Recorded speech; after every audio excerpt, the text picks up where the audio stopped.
baby Bjorn. So that was a nice hello. Baby Bjorn's being lovey-dovey and just wanted to rub his face on the tripod that my phone is sitting on, and it's a tabletop tripod, so not exactly as secure as the tripod that sits on the floor. So how's that for a hello and a wake up? Sorry about that. Good morning and welcome back to the Kristin Omdahl Show. This is episode 1113, and it is also Giving Tuesday, where we will be doing a make-along for this season's Shawls for Sharing shawl, which is the Alicia shawl. If you had a chance earlier today, I released the video tutorial for this beautiful shawl. Where is it? It's right here. Oh, baby Bjorn, you're going to cause trouble this morning, aren't you? So this is the shawl pattern. It is a 16-row repeat for the gusset panel, and then it is an increasing triangle on either side of the gusset panel. Finishes with a gorgeous ribbed ruffle edging. So pretty. This shawl is sponsored by Ancient Arts Fibers, and I like knitting magazines. Sorry about that. And you can find the promotions for both of the sponsors and information about both of them on the pattern page. You can also find that there is a coupon code for getting the yarn kit to make this beautiful shawl at 15% off with a coupon code. All of that is listed on the pattern. 100% of the proceeds of this pattern for the entire quarter are donated to charity, but to make sure that everybody feels included regardless, there is a free pattern page as well, but the PDF download is $3.99 and 100% of the proceeds are donated to charity. If you are joining me live, please say hello. I would like to say hello back to you, number one, and then from there I thought it would be fun to talk about different ways that we can modify this shawl. Maybe you like the X's and O's in the center. Maybe you're new to knitting and you'd like to do a simplified version of this shawl so that you can, you know, do it without having to follow the pattern. And also I thought we'd talk about some other ways that you can use the chart to make other things as well, and we're going to talk about this all throughout the entire quarter, but today I thought we'd talk about, first of all, if anybody has any questions from the live premiere, and also if anybody has any other questions in general about the shawl or any of the other things that we're sharing about it. Let's see, who is here? We've got, hi Donna and Edna, Sharon, Judy, Chris, Tammy, Val, Craze Vintage Model, Joan, and Edna. Good morning, everybody. Happy Tuesday. It is Giving Tuesday, where we're going to be doing the make-along for this quarter's Shawls for Sharing shawl, which is the Alicia shawl. This beautiful one here. This is a nice smaller size, which means that you have quite a few options for styling it. You could even wear it as a cowl, like wrapping it around your neck like this. Look at how gorgeous that ruffled edge looks when you do that. You could even tie these little pieces like that, or maybe even use a clip or a shawl pin. I think one of those little butterfly clips that we got on Amazon would be absolutely adorable there too. But there's something about a ribbed ruffle edge that I think frames the face so beautifully when you wear a shawl like this as a cowl as well. And great, just additional way to wear something. The more ways you can wear something, the more value you have in the piece in general, right? Thank you. I'm so glad you guys liked it. Did everybody watch the video this morning? And does anybody have any questions about the video tutorial? I did share all 16 rows of the center gusset panel. So that's where we have alternating X's and O's embedded into this stitch pattern by changing from knit to purl to create that texture. It's subtle, but subtle's sometimes good when you're doing something that's that thematic in a pattern, because who you're giving it to may or may not want a bold statement. So I think it is nice to do some things subtly so that the meaning is there. We can put our intention into it, but not make it so in your face. Do you know what I mean? I could have done them in eyelet. I could have done the X's and O's in eyelets with a yarn over and knit two together, but I thought doing it in, or I could have done it with cables or twisted stitches, but I decided to do it with just simple knit and purl because I wanted it to be a subtle statement. Not to say you couldn't make it a more bold statement. In fact, if you wanted to convert the chart to make it a lacy X and O, anywhere that you see that's pretty complicated. We'll have to redo it. Never mind. Let's see, who else is here? I think I've caught up on the names. Okay, so what I was going to say is, in the video, I showed you how to do the increases on either side, which is pretty self-explanatory for a top-down increasing shawl. And then I showed you how to do the 18 stitch, 16 row repeat. Now, throughout the pattern, you would repeat that for every 16 rows as you go along, okay? Hi, Donna. And if that is too complicated for you, what you could do is just do all of that section in plain knitting like we did on the side pieces. So it would be, so let's see, so on row 1 it would be knit 2, yarn over, knit 1, yarn over, knit 18, yarn over, knit 1, yarn over, knit 2, okay? And then at every row going forward, the number of stitches in the increase section on the odd numbered rows always matches the row number. So even, let's say we're at row 15, if you wanted to simplify this and skip the textured gusset panel, you would do knit 2, yarn over, knit 15 for row 15, yarn over, knit 18 for that center panel, just knit it, yarn over, knit 15, yarn over, knit 2, and then all even numbered rows would just be plain knit. Does that make sense?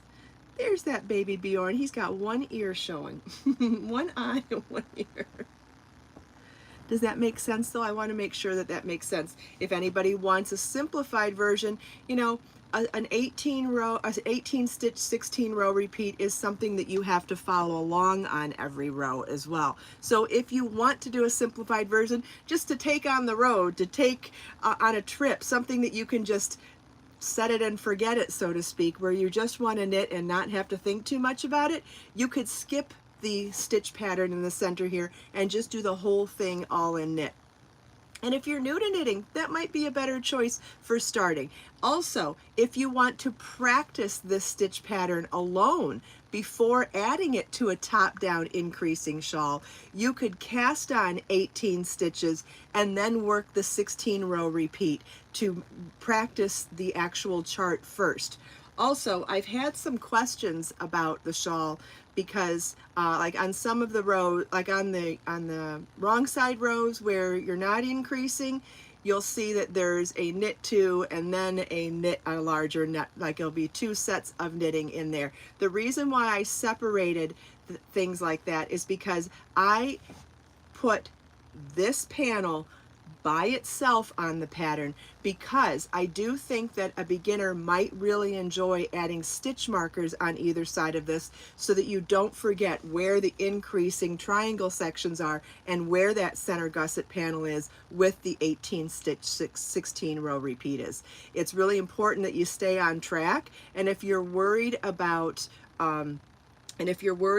where that begins and ends, putting a stitch marker on either side of that would be really helpful. So that's why I separated the stitches so that the center gusset is written exactly as the chart, so that if you had stitch markers there, you wouldn't have to do some of the triangle, then some of this, move the stitch marker. It's a lot easier for beginners the way it's written now. And I know some people have asked me about it, and I've explained it to anybody who's asked. It's not a big deal, but I wanted to make this as beginner friendly, accessible as possible. So I really just tried to detail the pattern as much as possible. Now, sometimes in a pattern, like in the video this morning, I showed you the first repeat and then said continue on in pattern. That's really normal for even a written pattern. And so for this particular one, I wrote out every single row, every single stitch with stitch counts for every single row so that you can follow along and not have to think about what you're doing. Literally just follow the directions.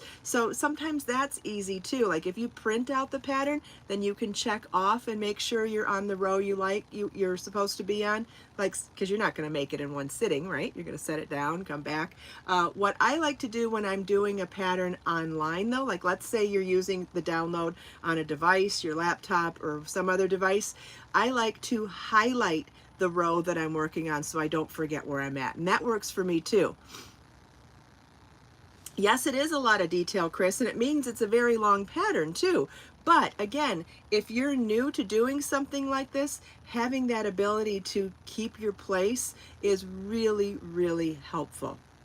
And like I said in the video too, and I don't know if I've mentioned it yet today, I did design the shawls so that however many stitches are in this increase section on the odd numbered rows, which are the increase rows, that number of stitches will always match the row you're on. So on row 15, there will be knit 15 between the two yarn overs. On row 99, there will be 99 stitches between the yarn overs. I think, and if you've followed me for a while and you've done some of my crochet patterns or knit patterns, you will know that anytime I can, I do try to set up a pattern that way. Sometimes I'll have a setup row instead of starting at row 1, and often that's the reason, so that we can get those numbers to match the row numbers. I think it's such a wonderful way to help people stay on track. A lot of makers. Yes, that is true too, Chris. A lot of makers will rewrite a pattern to write it in long form instead of short form to make it a lot easier for themselves. In fact, that's something that I've taught on Knit and Crochet Now, and I taught on Knitting Daily TV years ago too. Anytime there's a sampler stitch pattern that they have me demonstrate on the show, I literally create a spreadsheet. Does anybody remember this on any of the sampler Afghans that I've done on the TV show? And I'm not saying this to diss the pattern or the designer. Everybody writes for a different reason, and when you're writing for books and when you're writing for magazines, the real estate is important, and it is important to condense your writing to the smallest amount of space. However, I'm not in that market. I write digital patterns, so I can make them as long as I want. Well, unless I'm writing a book. Anyway, I digress.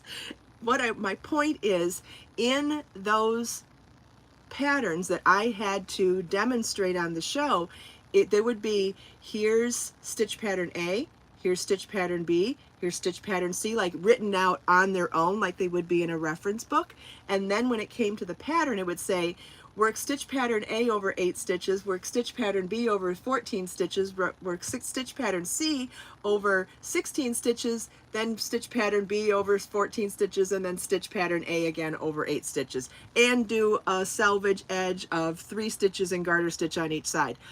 For a beginner, that's way too complicated in my opinion. And even for me, doing the step outs, I even thought it was too much. I didn't want to put that much thought into going back and forth throughout the pattern. So in things like that, I'll make a spreadsheet, you know, like Excel or Sheets on Google or whatever, and I will literally write rows 1, 2, 3, 4 through 100, 200, however many it is, and then in each column, I'll write every single row of that stitch pattern. So let's say stitch pattern A is 4 rows of a repeat. I'll write all 4 rows, then repeat all 4 rows, then repeat all 4 rows down that column. Then for stitch pattern B, let's say it's 12 row repeat. I'll write out all 12 rows in their cells and then copy and paste all 12 rows, all 12 rows, all 12 rows. And you'll see those don't line up right either, right? So it's really important that you can stay on track, repeating all 4, repeating all 12 side by side. Having that spreadsheet super helpful for that. And then going on with the other stitch patterns, and then I color code them. This is what I did on the show, so if you saw it, you'll know what I mean. I think somebody said they saw it.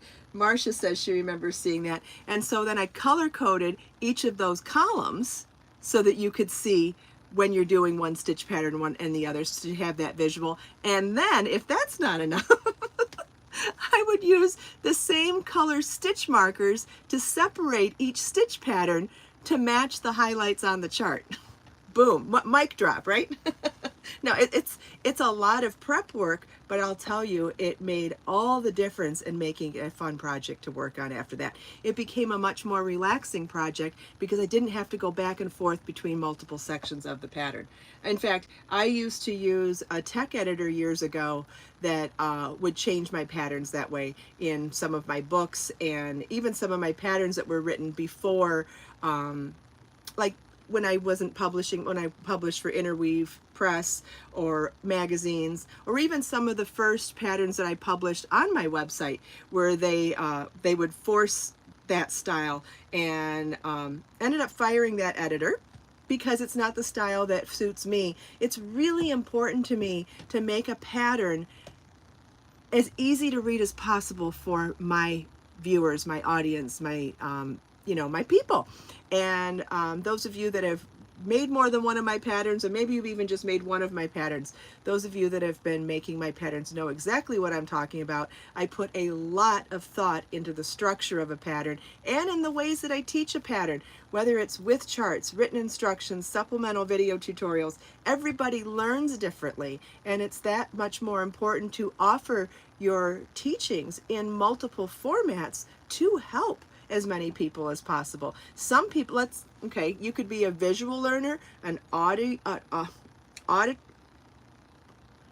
can't say it right now, listening learner, or you might prefer to see something print, something graphic. You might prefer to hear something. You might prefer to see something, but everybody likes a different combination of those. Auditory, that's what I was trying to say, Judy, and it was coming out oral out of my mouth, but I meant auditory. Thank you. Just couldn't spit it out right. But it's not even that anybody likes any one of those given styles. It's which combination of those styles someone learns best at. Those of you that are teachers that are here this morning know exactly what I'm talking about.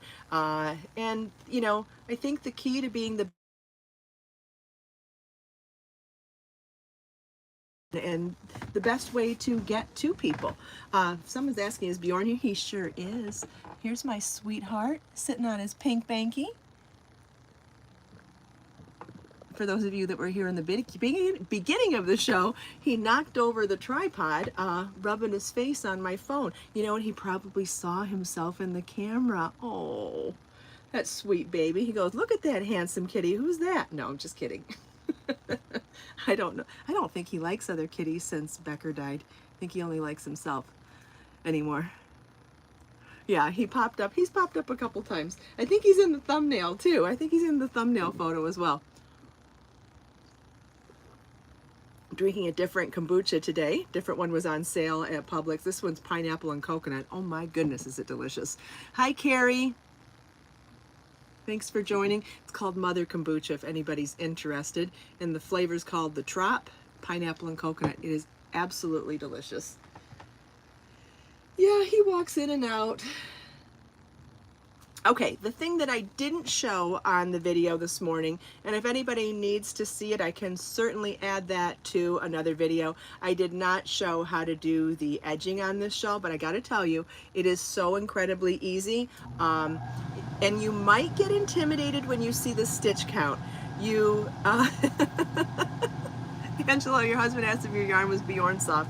I don't know, that's a tall order. He is one soft kitty, and with as much as I brush him, oh my goodness, so soft. Okay, so back to the yarn though. In order to do a ruffled edge, you have to double your stitch count when you get down here. And that will look intimidating if you've never worked that many stitches before. Let me look it up to tell you the exact number, because it's really high. But I don't want you to be intimidated, because if you use the right size knitting needle, and he loves this blanket. Yes, Marcia, this is one of his favorites. This is his pink banky. I set it up on the dinette here because this is my office where I work all day. And if I set this blanket here, he will sit with me all day. So let me get down to the edging ruffle to tell you. Yeah, we're going to have 495 stitches on the edge here. But I promise you, it's not as scary as it sounds, as long as you're using a long enough circular needle to accommodate a large number of stitches. You can do it. And once you get to that point, it's just a knit 5 purl 5 rib on every row. You know what I mean? Or it's like, starts with purl 5, 1 row, starts with knit 5, 1 row. But it's so worth it. And once you get to that point, yes, there are a few rows with 495 stitches on them. There's a few. But you're just doing Zen ribbing. You're not having to doing anything complicated. And I'm telling you, if you've never done a ribbed ruffle edge on a knit shawl before, you will not regret it. It looks gorgeous, it swishes gorgeous, it's beautiful as the shawl, and then when you frame your face for a cowl too, it's one of my absolute favorite ways to frame a shawl. Absolute favorite. And you've seen it on other ones. The Princess Hibiscus shawl is a half hexagon shawl, super simple, but it ends with a beautiful ribbed ruffle like this. And so, and the reason why I'm explaining it in so much detail right now as well is because you could add this edging to any shawl. So here's the way that you would want to do that. You could, let's say, it doesn't even matter how many stitches your shawl has on it. Let's say however many stitches, and we'll do some quick math here in a second. You double your stitch count, so you're going to go knit front and back into each stitch across to double your stitch count. Let's say you had 200 stitches. You're going to have 400 stitches now. What you'd want to do is figure out the math to figure out what multiple of a ribbed edging would work for you. Do you want to do a knit 5 purl 5? Do you want to do a knit 3 purl 3? Do you want to do a knit 7 purl 7? It doesn't matter. You can do whichever one you want. You'll have to think about your multiple now. And then when you think about your multiple, do you want it to be symmetric? Because if you just do, let's just go with knit 5 purl 5 for a minute here. Hear me out. If you do knit 5 purl 5, that's a multiple of 10 stitches. But that means the beginning of the row is going to start with a knit 5 and the end of the row is going to end with a purl 5. If that's okay with you, fine, go for it. For me, I wanted it to be symmetrical, so I actually needed a multiple of 10 plus 5 to do knit 5 purl 5, knit 5 purl 5, knit 5 purl 5, and then still end with a knit 5, and then on the following row start with a purl 5, then repeat knit 5 purl 5 across. Does that make sense? And so even though you started with 200 stitches, you increased up to 400 stitches, and I'm just doing that for even math, and if you want to just follow along the pattern, I've already done the math for you to do this one perfectly. But what you would want to do is double all your stitches and then add however many extra stitches you need to get your multiple right. Because again, okay, so like if you're doing knit 5 purl 5 but want it to be, if you don't want it to be symmetrical, it would be a multiple of 10. If you want it to be symmetrical, it would be a multiple of 10 plus 5. So a knit 3 purl 3 ribbing would be a multiple of 6, but to make it symmetrical would be a multiple of 6 plus 3. So it's 1.5, right? Knit 7 purl 7 would be a multiple of 14, but to make it symmetrical would be a multiple of 14 plus 7. So whichever of those you'd want to do, if you went from 200 stitches to 400 stitches, you'd need to figure out where that multiple sits. Does that sound too mathy also? It gets mathy. When you veer off from a pattern, sometimes it does get mathy. It does. Unless you buy resource books that do all the math for you, you know, like Knit Power 1, Knit Power 2, but whatever. That's for another day. And for those of you that are interested, I do intend on writing a Knit Power book series as well. Just haven't gotten that far on it yet. Got a lot of things going, but it's definitely on my very long list of exciting things to share with everybody. More ways to empower everyone's creative spirit.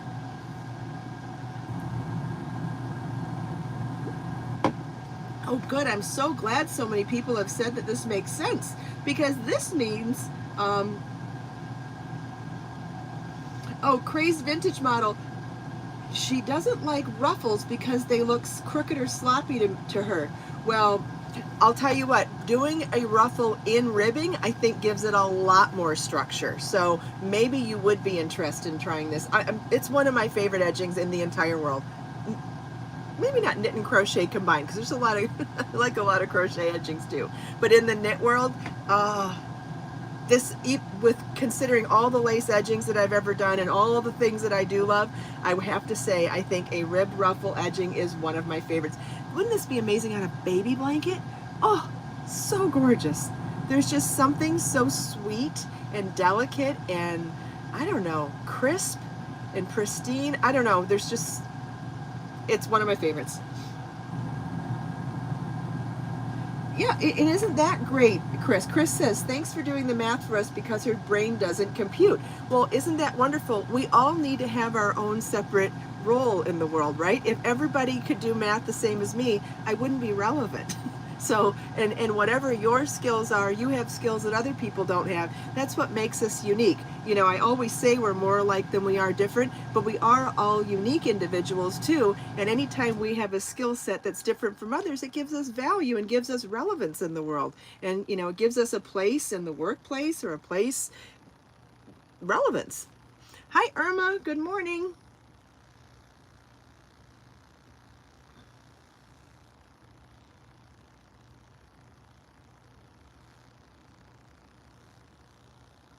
Good. I'm glad. I'm glad some of you are going to try this.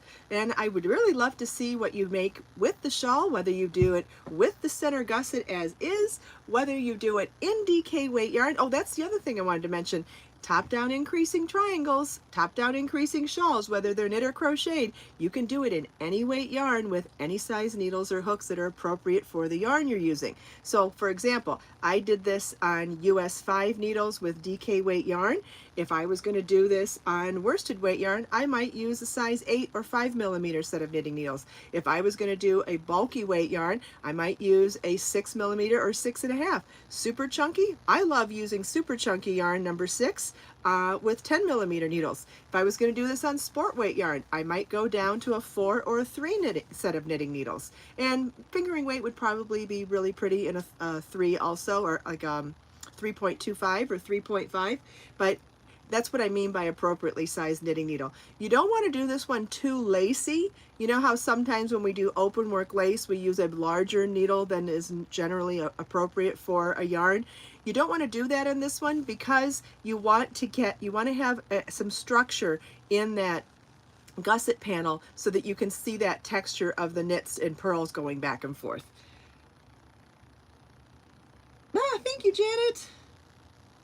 Yes, Judy is sharing a great link also here as well. Yes, the yarn has amazing drape. This yarn is so beautiful. There's a link for it. Judy's sharing a couple of great links. First of all, if you want to share your finished projects with me, anything you've made in my patterns, share it at the Share a Project page, and I share them on my blog all the time where you can see what other people have made. It's such great inspiration to see what other people do with my patterns, and you can find a place to submit your photos and your projects and your details about it, and also see what other people have made. It's so beautiful and so fun, and I love sharing that on my website.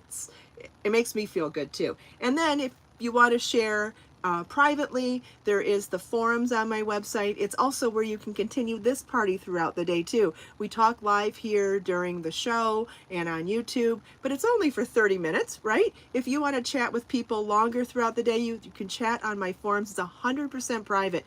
Nobody can see what you're writing unless they have an account and are logged in. So it's super private, way more private than on social media groups and stuff.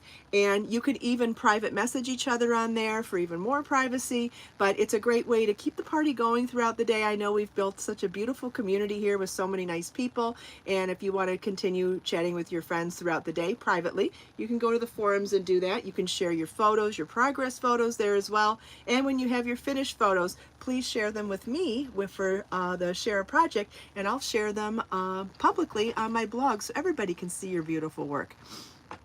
Okay, I want to thank our sponsors, Ancient Art Fibers and I Like Knitting Magazine. They have some great promotions for you. You can check those out. Judy's sharing links in the video description. You can also find it on my website where you can download this Alicia knit shawl pattern. It is 100% proceeds donated to charity throughout the quarter, but to make it accessible to everybody, there is a free pattern page as well if you would like to just follow along for free on my website. Let's see.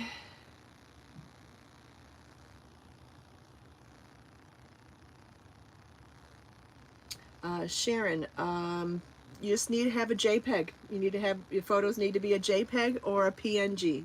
.jpg or .png. It's pretty standard. Let's see, what else they're going to say.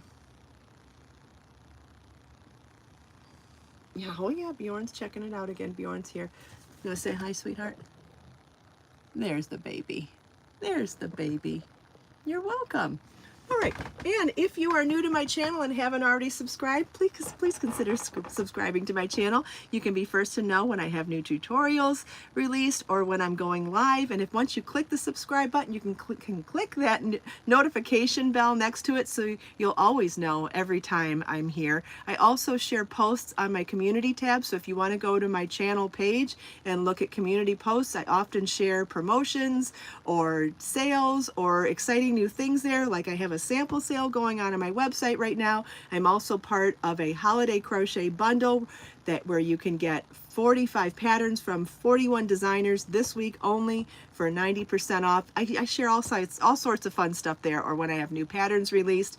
And if you like this video, give it a thumbs up. If you decide you have questions after the show is over, always feel welcome to come back here, watch it again, leave comments in the recorded version, because I get notified from those throughout the day, and I always reply to everybody here as well. So lots of ways to stay in touch, lots of ways to stay informed, and lots of ways to stay inspired. Thank you so much for taking time out of your busy day to spend a few minutes here with me and Bjorn. I hope you enjoyed everything we talked about, chatting with me and everyone else. Let us make time to create, share, and inspire today and every day. Have a wonderful day, everybody. Oh, then I have one more quick little announcement. We do possibly have a hurricane coming here again right now, and I have to start prepping for that today. I will keep you informed in the community posts and possibly even in videos. If I have any downtime, it's possible that we could lose power, water, internet, all that stuff again. So I will keep you informed. It's not supposed to be a super big storm like the last one, but it does have some uncertainty, and I will definitely keep you informed and let you know what's going on.